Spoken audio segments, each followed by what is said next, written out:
ترک صدر رجب طیب اردوان نے سابق مصری صدر محمد مرسی کی موت کو قتل قرار دے دیا ہے اور مصری حکومت کے خلاف عالمی عدالت میں جانے کا اعلان بھی کیا ہے۔ اقوام متحدہ نے بھی مرسی کی موت کی آزادانہ تحقیقات کا مطالبہ کر دیا ہے۔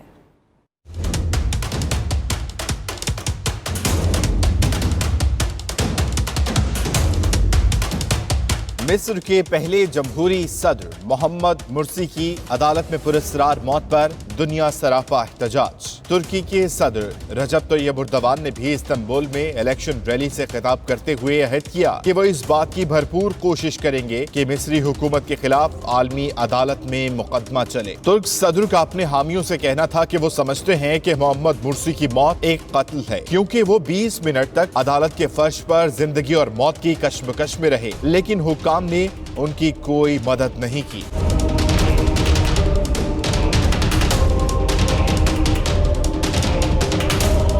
صدر اردوان نے آرگنائزیشن آف اسلامک کوآپریشن سے بھی اس حوالے سے ایکشن لینے کا مطالبہ کیا ہے۔ ان کا کہنا تھا کہ وہ مرسی کی موت کے معاملے کو G20 سمٹ میں بھی اٹھائیں گے۔ اقوام متحدہ کے انسانی حقوق کے دفتر، ہیومن رائٹس واچ اور ایمنسٹی انٹرنیشنل نے بھی محمد مرسی کی موت پر آزادانہ، غیر جانبدارانہ اور شفاف تحقیقات کا مطالبہ کیا ہے۔